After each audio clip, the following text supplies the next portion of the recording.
So oftentimes, and the main topic really in every election, by-election or anything like that, is the housing crisis, and obviously leading to the homelessness crisis because of the lack of housing. And just to say, these fudger funds and these big developers, they shouldn't be allowed in this country. To be totally honest with you, the government are just in cahoots with them as always. There's always a profit to be made in a few bucks, a few envelopes underneath me whole Martin's desk and Leo's desk. Because they could do it if they wanted. They can get rid of them in an instant. The government, if they wanted to, if they had the balls to do it again, they're afraid because the developers again they lose the money and they don't want that. We don't want that. They don't want to be.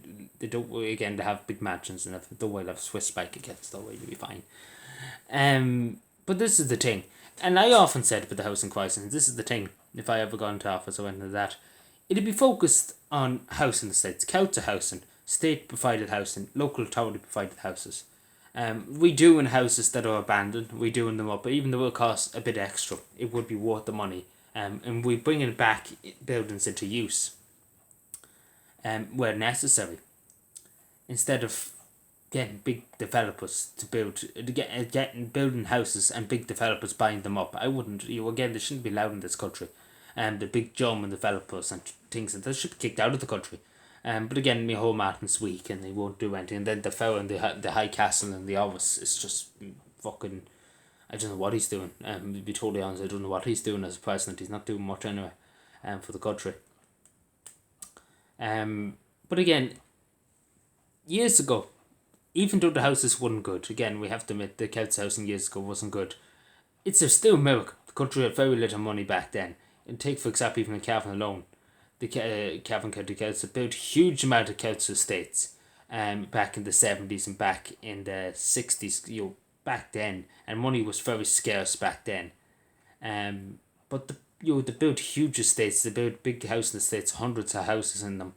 And they built them, and hundreds of families got homes out of that. Even though I will admit, a few of them had faulty, things, heating and things like that. But there were still good houses. Again, they wouldn't be meet the quota now have solar panels and insulated houses or whatever. And obviously the local authorities plan to do them up and everything like that. Or give schemes to them to provide them to do to change their house set, take for example to what solar panels went there. But that's the way we do it. Rapid social investment in the council housing.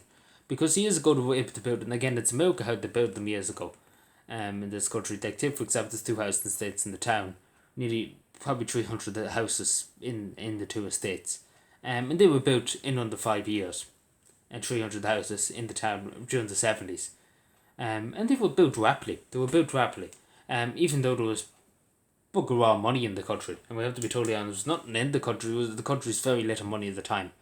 And it's a miracle how they built them. And again, the local authorities, it wasn't private developers or anything like that, private contractors, it was local authorities. People who were working on the county councils that were building them. They had engineers and they had people, construction workers on the council. Now they don't, because it's all private firms. Like take for example the houses in Bullets Bridge here, which I had a big influence on trying to get them to buy and to do them up. They've cost only construction working at them, which is a Cavan based company, which is good to see. But again, years ago it would have been the local authorities, it would have been members of Cavan County Council building the houses. And again, to a certain extent, we do need to get that going again, getting members of the council building houses, along with local contractors, again, to wrap up supply, to wrap it up manpower wise. So yeah, that's just my opinion on it, so take care everybody and bye.